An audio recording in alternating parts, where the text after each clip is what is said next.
Vivimos nuestro día a día, disfrutando de todo lo que nos ofrece el planeta como si fuera infinito. Y nos consideramos la especie dominante. Pero uno de nuestros problemas es que para llevar este estilo de vida generamos muchos tipos de residuos. Producimos, consumimos y tiramos. Algo estamos haciendo mal. Pero hay otras especies que llevan años haciéndolo muy bien. La naturaleza no tiene un problema de diseño. Lo tenemos nosotros. En la naturaleza, los residuos siempre se convierten en nutrientes, son útiles. En cambio, los humanos somos la única especie que no solo generamos residuos que no sirven para nada, sino que además tienen un impacto muy negativo para nuestra salud y para la del planeta.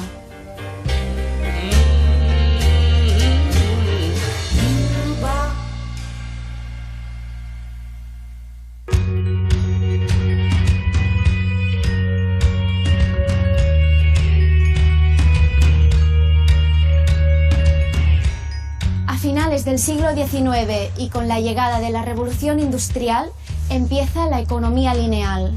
Producir, usar y tirar, o lo que es lo mismo, los materiales van de la cuna a la tumba.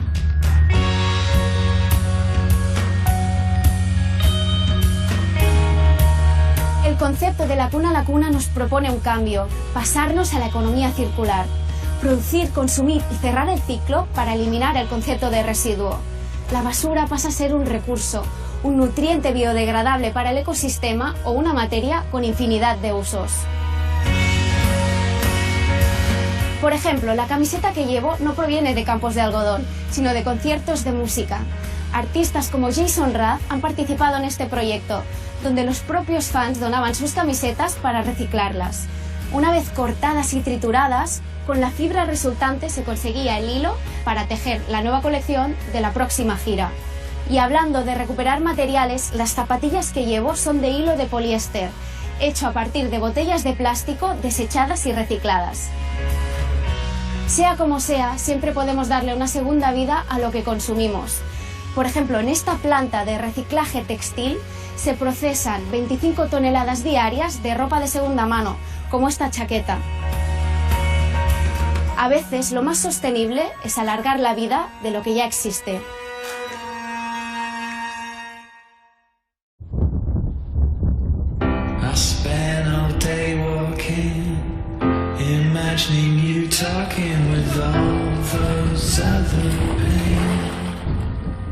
La filosofía de la cuna a la cuna, aplicada a la arquitectura, la encontramos en la isla de Formentera. El Instituto Balear de Vivienda construyó Life Reusing Posidonia. 14 viviendas sociales en las que se ha utilizado la posidonia como aislante. Este proyecto, además de edificar unas casas, también ha servido para hacer un estudio medioambiental y demostrar que otra manera de construir es posible. No habitamos una casa, sino que habitamos un ecosistema. Y esto es muy importante. Por eso, la posidonia, que es una parte muy pequeñita de este proyecto, nos vincula el construir con una planta que sale en el mar y que ocupa todas nuestras playas. Por desgracia, hay gente que considera que es un residuo o una basura, y en realidad esta planta es imprescindible para conservar la playa. Vincular esta planta tan importante con la cuestión de construir te permite entender que es muy importante estudiar de dónde sacas los materiales. Por tanto, este proyecto básicamente se trata de estudiar la procedencia y el ciclo de vida de todos los materiales que han entrado en la obra.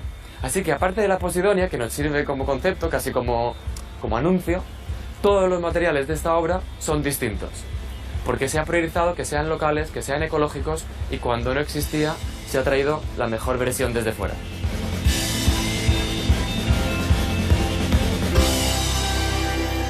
Hemos trabajado con industria local por la utilización de los recursos propios del lugar en el que estás y la reducción del CO2 que supone trasladar materiales fabricados en otros países, además de las garantías de que aquí se están fabricando con unos estándares de calidad ambiental más altos que los que se pueden encontrar fuera, además los podemos ver.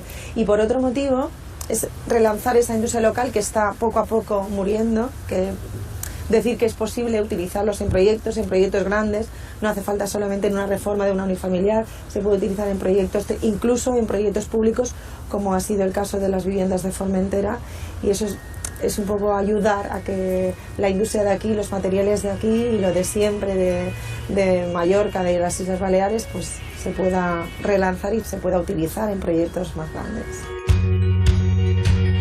Por ejemplo, toda la cerámica es local, está cocida en Mallorca y está cocida con biomasa, que esto es muy importante.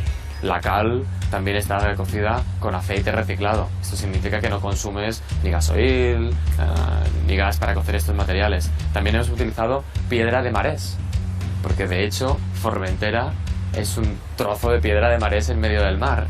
La piedra de marés es una arenisca que hay en las Baleares y en otros sitios del Mediterráneo, y que gran parte de Formentera está construida con marés, por tanto nos parecía muy importante recuperar esto. Finalmente, por ejemplo, tenemos todas las carpinterías de segunda mano que hemos obtenido de la Fundación de Xalles, es decir, estos son carpinterías que en general son carpinterías de vertedero, a los que no se daba ningún valor, y el 100% de las carpinterías interiores son de segunda mano. Y muchísimas de las puertas exteriores están hechas con madera procedente de camas antiguas, de madera de norte. Por tanto, hay como un concepto de reutilización, ¿no?, de producto local en todo el edificio entero.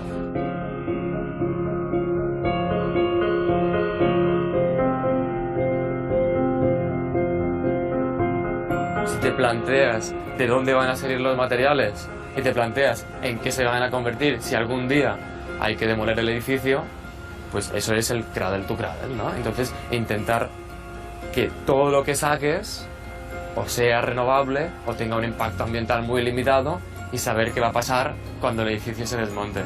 Por eso decíamos que todos los materiales de esta obra han sido seleccionados específicamente desde este concepto del ciclo de vida, que es el cradle to cradle.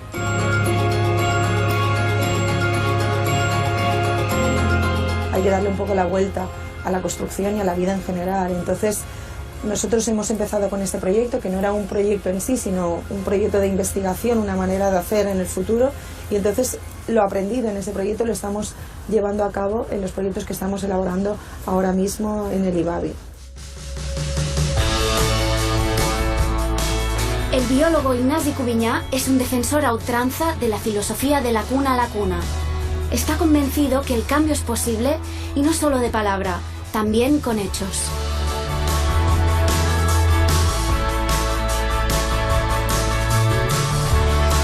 Ignasi, ¿cuál es el principal problema de nuestra especie? Bueno, no sé si es el principal, pero uno de los principales, más que problemas, yo diría retos, es justamente ser capaces de armonizarnos con el resto de las especies, por lo tanto, vivir de una manera equilibrada. La revolución industrial trajo muchas ventajas, pero también trajo cosas negativas. ¿Qué se planteó mal? Bueno, la revolución industrial, digamos, del siglo XIX, fundamentalmente era lo que planteaba era un nuevo sistema productivo que se transformó en un nuevo modelo socioeconómico.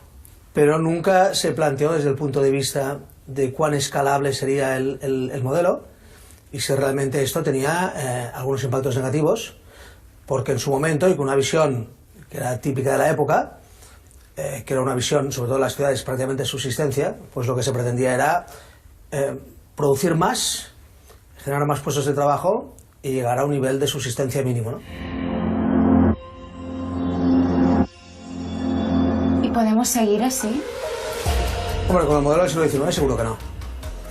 De hecho, ni con el modelo del siglo XIX, ni con el modelo, digamos, heredado y trasladado al siglo XX, que todavía aporta más ventajas que la revolución industrial, pues una manera de optimizar un modelo. Lo que pasa es que es la optimización de un modelo lineal de extracción de recursos, producción de productos y servicios, utilización de los mismos y al final acabar mayoritariamente en forma de residuo. Ese modelo es un modelo que no está en armonía con la naturaleza. La naturaleza no funciona así. La naturaleza no genera residuos ni genera impactos negativos per se.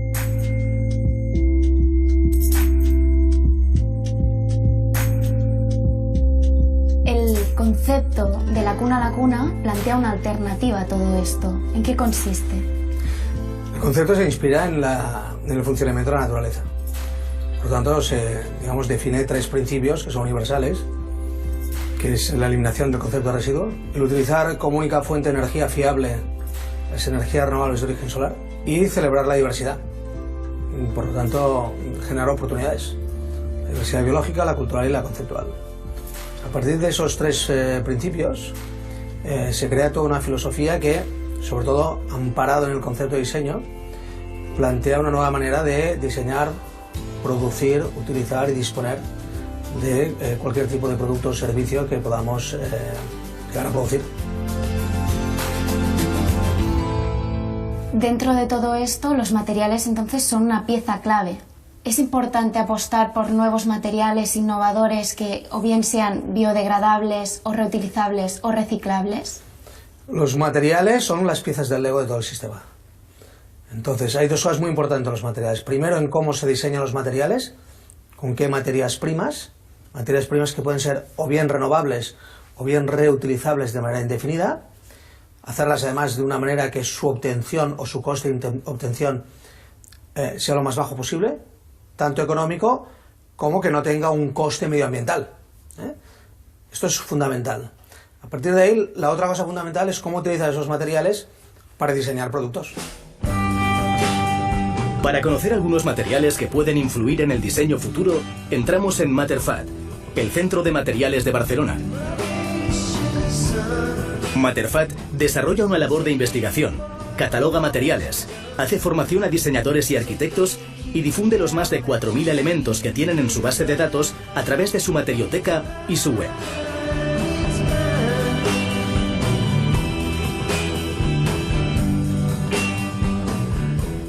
Hay materiales que se pueden reciclar, hay materiales que se pueden reciclar, hay materiales que podemos directamente implantar en la tierra para que nazca otro ser.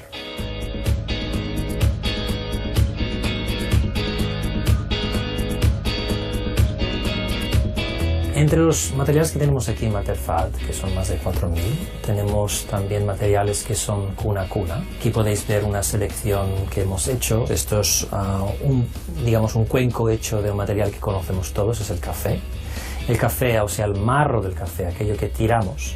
Por ejemplo, podemos mantenerlo biológico totalmente y generar una mezcla de un café y un biopolímero, un bioplástico, por ejemplo, maicena, agua y vinagre, y puedes generar un plástico biológico con lo cual puedes atrapar el café y configurarlo así en una configuración, digamos, esférica o cualquier tipo de forma que tú quieras.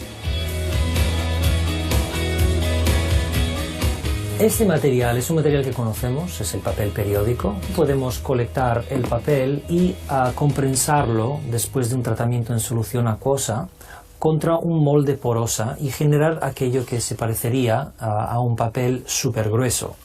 Y a diferencia del papel súper grueso, este tiene ciertas características de rigidez. Entonces, como veis, le estoy aplicando una fuerza, pero no tiene su flexibilidad muy reducida. Es un material que se puede utilizar en la construcción. Este cuenco está hecho de materiales completamente diferentes. Son materiales que también tiramos. Es el residuo seco. Quizás alguna madera, el serrín de madera, por ejemplo, o las hojas del otoño que se caen y las colectas y las secas y las pones en un molde. ¿Y luego qué? Luego añades simplemente unas esporas de champiñón. O sea, pones las esporas encima del material, cierras el molde, te esperas un par de semanas y en un par de semanas, cuando vas a desmoldear la pieza, te das cuenta de que el hongo ha creado millones y millones de conexiones de raíces internas que mezclándose generan una infraestructura de unas raíces que son biopoliméricas de origen. Es decir, que este material es un material que se ha fabricado mediante procesos biológicos a cero energía, solamente tiempo. También podemos unir piezas con piezas y se funden a lo largo de un par de días. Entonces es una técnica también de construcción aditiva.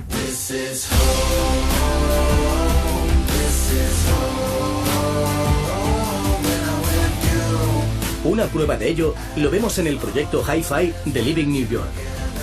Este proyecto contempla la construcción de una estructura con ladrillos hechos a partir de restos de la planta del maíz y micelio de hongos. El resultado es un espacio hecho 100% con materiales biodegradables, totalmente de la cuna a la cuna.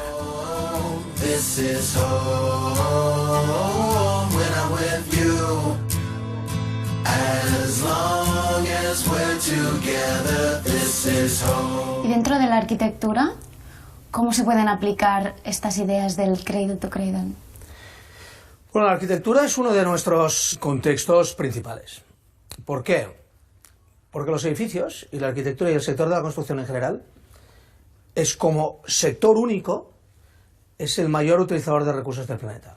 Para nosotros un edificio es un banco de materiales. Cada uno de los materiales de un edificio, cada uno de los sistemas debe ser planteado para que pueda ser reutilizable, ciclable, optimizable durante las diferentes fases de usos de un edificio.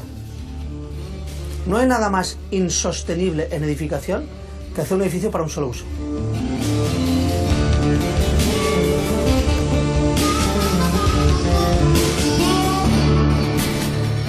Uno de los potenciales de la cuna a la cuna también es la salud de las personas, ¿no? Escogiendo bien los materiales de construcción, ¿podemos conseguir edificios y casas que sean más sanas? Desde luego. Y además es un elemento fundamental. Primero de todo porque como cada vez pasamos más tiempo dentro de los edificios, la exposición a materiales tóxicos es cada vez más alta. Y cada vez hay más estudios que están demostrando la asociación, la correlación entre determinadas enfermedades y el tiempo que pasamos dentro de los edificios. Entonces, lo que nos estamos dando cuenta ahora, y esto se ve mucho, por ejemplo, en sectores como la construcción o el edificio de oficinas, es que no solamente es importante por una cuestión ética, porque al final tú estás gestionando personas y tu principal recurso son las personas que están trabajando contigo, sino incluso desde el punto de vista de la productividad de ese espacio. Porque todos los impactos negativos sobre la salud de las personas, y ahora hablaríamos de una manera muy economicista, tiene un impacto directo sobre los niveles de productividad de los equipos de trabajo. Tanto a nivel de presencia o ausentismo laboral, como de la propia atmósfera de trabajo. Por lo tanto, el primer aspecto para la recuperación de ese valor más a corto plazo, justamente es la salud de las personas. Y no solamente estoy hablando de calidad de aire, estoy hablando de ergonomía, estoy hablando de aspectos relacionados, por ejemplo, con la biofilia, la presencia de elementos naturales, vegetales dentro de los espacios, todo aquello que nos conecta a la naturaleza sin necesidad, digamos, de renunciar a las comodidades de nuestro mundo más artificializado.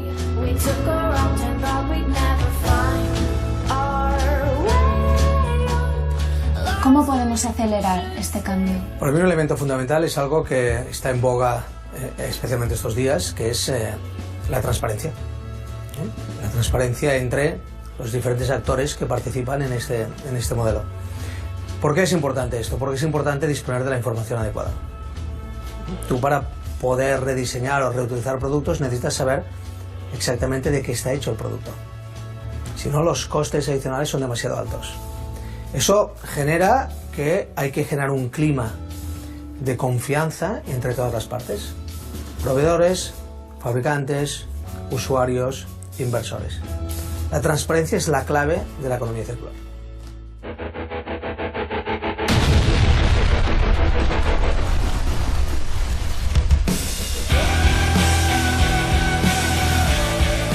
Hoy en día, los residuos que genera la construcción y demolición de edificios son un verdadero problema. Solo en España se generan 45 millones de toneladas de residuos cada año y un 75% de estos no se gestionan adecuadamente. Una empresa valenciana, MadMap, ha puesto su grano de arena en la solución de este problema. Una vez ocurre una demolición, pueden ocurrir varias cosas. Lo que marca el protocolo, digamos la ley, es que todos esos residuos se traten, se lleven a un contenedor y de ese contenedor vaya a un gestor de residuos donde tú tienes que pagar unas tasas por llevar ese residuo. Otra de las cosas que puede suceder es que parte de lo que haya en esa obra, en esa demolición, se pueda recuperar y podamos volver a aplicarlo. Y otra de las cosas que tristemente pasa bastante a menudo es que como hay mucha gente que no quiere pagar esas tasas, pues muchos de esos materiales acaban en vertederos ilegales.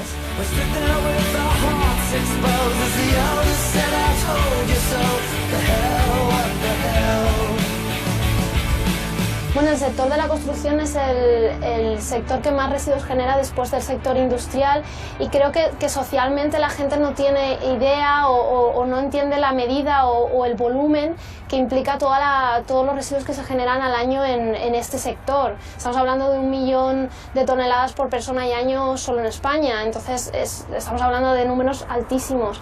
Y sí, se necesita muchísima conciencia, sobre todo que hacer llegar a la gente estos números, qué es lo que está pasando, y empezar a tomar medidas.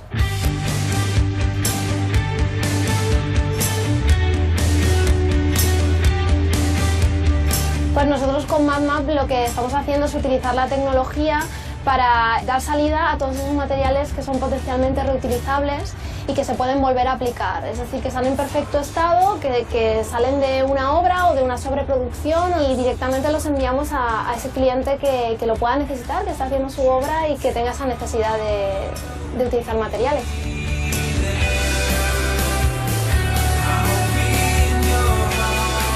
La idea de crear MadMap surge de una experiencia que tuve en Holanda. Allí estuve trabajando con un estudio de arquitectura que tiene su propia plataforma y que han estado construyendo con materiales que vienen de demolición o de sobreproducciones durante los últimos 20 años, ¿no? Y me pareció maravilloso la creatividad y la manera que tenían de hacerlo, y claro, cuando volví a España me di cuenta que aquí nadie lo estaba haciendo y que era algo súper potente que podíamos hacer y que había que hacerlo, así que me puse a ello.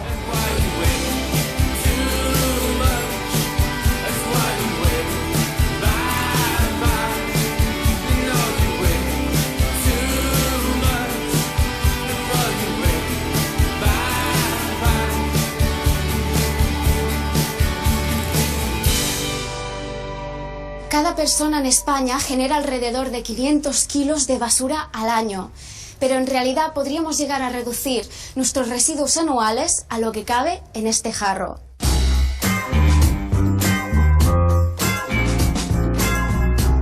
Así lo demostró Bea Johnson, autora del libro Residuo Cero en Casa y del movimiento Zero Waste. Para acabar con los residuos es importante consumir solo lo que realmente necesitamos, eliminar los envases y los objetos de un solo uso y potenciar aquello que sea biodegradable y compostable.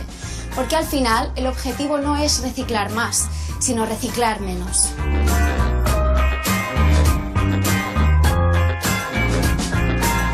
En Barcelona, Yes Future ha apostado por esta filosofía y posiblemente es el primer supermercado libre de plásticos de España.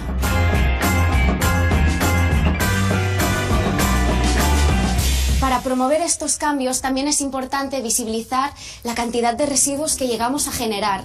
Basurama, un colectivo nacido en la Escuela de Arquitectura de Madrid, lo ha llevado a la práctica, dándole un nuevo uso creativo a la basura.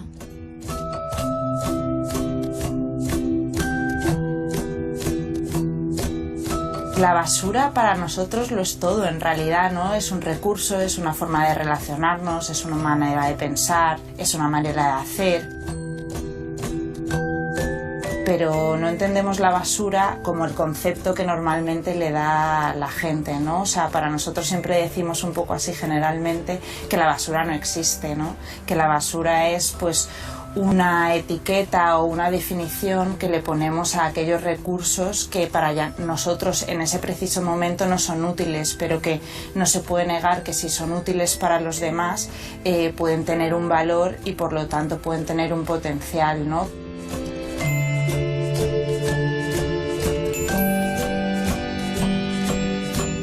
La mayoría de los proyectos de Basurama se basan en varias cosas como muy básicas. Uno es la reutilización de materiales o la basura, que nosotros siempre lo solemos llamar pues materiales locales, ¿no?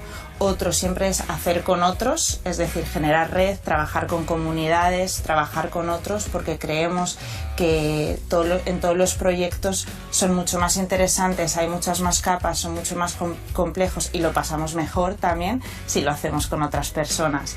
Y luego también otra de las bases muy claras de Basurama es trabajar el espacio público y reflexionar sobre el uso que se hace del espacio público, sobre todo teniendo en cuenta, ¿no?, que hoy en día mucha parte de ese espacio está siendo privatizada y comercializada, ¿no?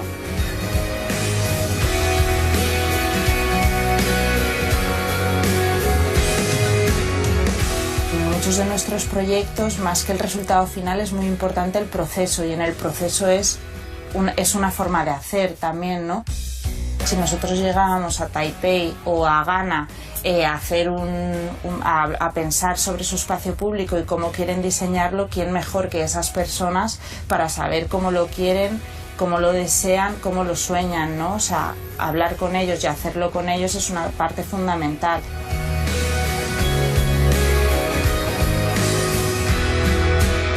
Se ha producido un cambio en cuanto a la conciencia sobre la basura, probablemente, pero el número de basura ha aumentado tanto. En época de nuestras abuelas, el número de materiales que había a disposición, o el número de basura que se producía, era muy pequeño en comparación con hoy, que es que realmente vas al supermercado y compras basura directamente.